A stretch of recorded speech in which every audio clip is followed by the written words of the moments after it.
I feel like we haven't talked about cancellations in a while on the channel, but of course, as long as influencers are online, doing their thing, there's bound to be some cancellations. That's especially the case in the beauty world, where I can pretty confidently say that most drama on YouTube takes place. And today on IO, I'm going to be filling you in on beauty guru cancellations that happened in 2020. Hey, what's up everyone? It's Mackenzie here, and today on the channel, I'm going to be filling you in on the top 10 worst beauty gurus canceled in 2020. Before we get into this juicy list, make sure to like and sub to the channel below to see more of us. Also follow the team on our socials if you want to see more of our faces. Alright, now for that juicy list. Starting off at number 10, we have Jaclyn Hill. After Jaclyn's many failed launches, she decided to take a much needed break from YouTube. And she ended up coming back better than ever, posting tons of content and winning back her fans. This is until she made the terrible decision to come out on Twitter and shade people that were calling her out back when her lipsticks flopped. So out of nowhere, Jaclyn tweeted out, quote, "Damn, people really dragged me to filth when I had a scandal with my lipsticks, but are nowhere to be found when I'm unproblematic and doing well. I hope they enjoyed that paycheck they got from the views though." Okay, some shade there. And after people were questioning what the hell she was talking about, she tweeted and then deleted, saying that she wasn't talking about any drama channels or fans, but her peers. But then people brought up how she has literally never ever given promo to any other influencers, with Jackie Aina adding she noticed that Jaclyn never supported any of her launches, even though Jackie supported every single one of Jaclyn's disaster launches, let me add. Jaclyn ended up apologizing, but everyone was still super confused at how entitled she was being. And at number 9, Mykie aka Glam and Gore. Mykie is the most recently cancelled on this list. It all started when her ex-friend, Spanky Valentine aka Swoop, posted an hour-long video to her YouTube channel exposing the racist microaggressions Mykie had said in the past. And one of the worst texts that Spanky showed, Mykie writes, quote, "It's tough because from my perspective, I feel like you won't get handed right now on YouTube specifically unless you're a minority in some sense of the word," with Spanky claiming that Mykie had made tons of racial comments in the past. Spanky also claimed that Mykie would talk badly about large creators like James Charles and Jeffree Star, but would still collab with them, to get their exposure. With one text about James saying, quote, "I don't understand the fascination with him at all." She also said that Mykie told her she wouldn't let Jeffree be in her videos because he was too controversial. But then she ended up collabing with him in 2018, so clearly not controversial enough for them views. Then adding in another text that even though James isn't any more talented than her, he gets ahead because he's a gay man. After all these allegations, Mykie came out and immediately apologized, but it doesn't seem that she's been forgiven. And at number 8, Tati Westbrook. Tati went through a major cancellation back in 2019 after she made her video against James, and the internet ended up turning against her. But after she tried to redeem herself in 2020, she canceled herself yet again. A few months ago, in the midst of all the backlash against Shane and Jeffree, Tati released a long-awaited video called Breaking My Silence. And in the video, she filled in a lot of pieces that were missing about the bi-sister scandal, including the fact that Jeffree and Shane were definitely involved, and that her and James had made up and realized that Jeffree and Shane were monsters who just wanted to see James fail, essentially. However, even though initially people took her side, as time went on, people once again started to realize some holes in her story. First, people were not happy that she blamed it all on the pair and seemed to take no accountability for being the person that actually made and uploaded the video. And next, people didn't like how she wanted all this sympathy when her decision made James consider taking his own life. The last time that I saw the video, it had more dislikes than likes, and because of that, she hasn't posted anything since. And at number 7, anybody affiliated with Morphe. Morphe got dragged through the mud a few months back after Morphe decided to stop selling Shane Dawson's collab in their stores, but continued to sell Jeffree Star cosmetics, even though he is way more problematic. After they refused to stop selling Jeffree's makeup, everyone was under the impression that Jeffree owned part of their brand. This then caused tons of influencers to take a stand against the company. Jackie Aina really started off the trend, tweeting out, "Hey boos, as some of you might know, this week I will no longer be a Morphe Brushes affiliate. Code EDGES has been deactivated. I refuse to align myself with a company that continues to retail anti-black racist beauty brands. I strongly encourage other influencers to do the same." And after tons of other influencers came out and deactivated codes with Morphe, as well as cutting ties with the brand altogether. And there was mounting pressure for beauty gurus to publicly cut ties with the brand if they hadn't already. After all this, Morphe's brand took a major hit, as well as any other influencers that refused to condemn them. And the brand hasn't really recovered since. And at number 6, Nikita Dragun. Nikita Dragun was being messier than usual when out of nowhere she tweeted out, quote, "What race is Nikita gonna be today?"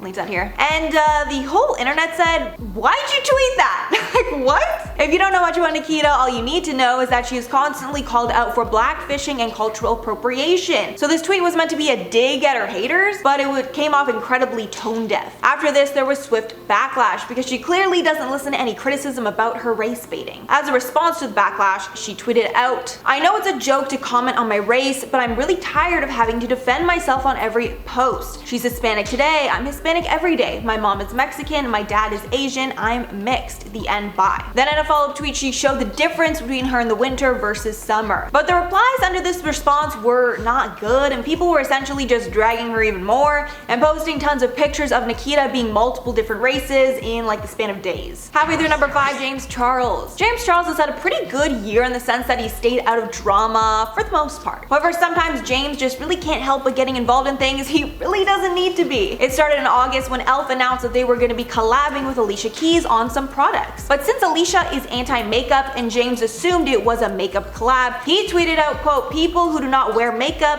should not be coming out with makeup brands, but that's just my opinion." And the next day, after tons of backlash, James apologized. But he didn't learn his lesson because only a week later, Lauren Conrad sent him a PR package, and James's package was, more than a little messed up, and he was basically only sent the plastic components, no actual makeup inside of them. So he responded by going off in an Instagram story, saying in it that the person who sent him this package has no business having a makeup brand. Lauren ended up owning up to the mistake, and James apologized for the outburst, but it's clear he needs to keep some things off the internet sometimes. But also, I do understand getting that package is a little crazy, come on. In at number 4, Shane Dawson. Shane Dawson was canceled for many reasons this year, but in this video, I'm going to be focusing on the whole beauty world and why he essentially announced his departure from the beauty world before they could kick him out. In the midst of all the James, Jeffree, Tati drama, Shane posted an ultra-lengthy notes app apology to the internet. And in it, he says he knew Tati was gonna make the video, but he didn't tell James. He then says the beauty community is a bad place full of nasty people that only care about themselves. And he says he's done with all the bad the community had to offer, adding he believed James deserved a slice of humble pie the size of the Empire State Building. After this all came out, people were seeing the other side of Shane and how shady he could really be. After people were shocked by all this,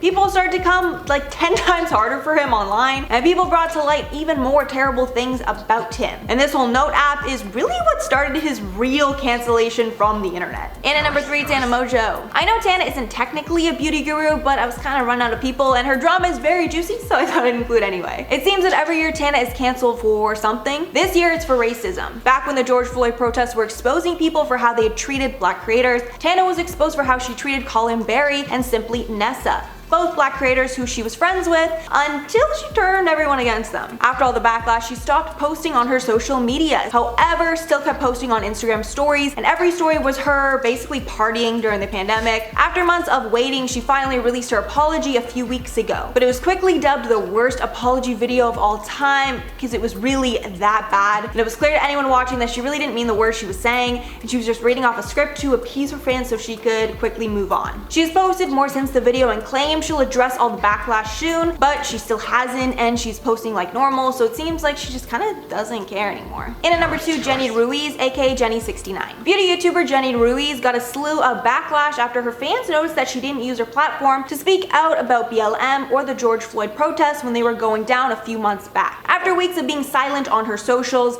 Jenny uploaded a now deleted video where she spoke about why she had been silent. In the video, she essentially said she doesn't have to speak up about things and she can do whatever she wants with her platform, and if people want to speak up, they can grow their own platform. Also saying she doesn't like talking about politics and she's only human, who's still learning and growing, so essentially everyone should just give her some slack. She also added that she donated money, and just because she hasn't posted about Black Lives Matter doesn't mean she's against them. But that video got so much backlash, she ended up taking it down, and her name started trending on Twitter with people canceling her. And finally at number 1, Jeffree Star. Jeffree is truly in another scandal every time he comes on the internet, but his most notable in 2020, aside from his Carmageddon drama, was when his boyfriend started to expose him online. It started when Jeffree publicly called out his now ex-boyfriend for stealing from him. Then after the ex's account was deleted, Jeffree's ex made another Instagram account and started posting crazy stuff on his story, saying that Nathan left Jeffree because Jeffree cheated on him with his good friend. Then said that his supporters are gonna hate him once they find out the truth about Jeffree. Then unrelated to that, Insider published this massive expose about Jeffree, saying that he did plenty of illegal things towards men back in his MySpace days, and he would punish people if they didn't want to hook up with him. Then they even exposed that Jeffree was offering to pay people large sums of money to not go public with information against him. And in usual Jeffree style, he didn't respond to the really bad allegations and only commented that the account that was allegedly his ex-boyfriend exposing him really wasn't him after all and was just a fake account. Alright everyone, that's all for the juicy list. Let me know your thoughts below, and were there any that I missed? I feel like the beauty community has been a lot less problematic lately, so it was kind of hard to find these, which is a good thing though. Less problematic is, you know, always good for,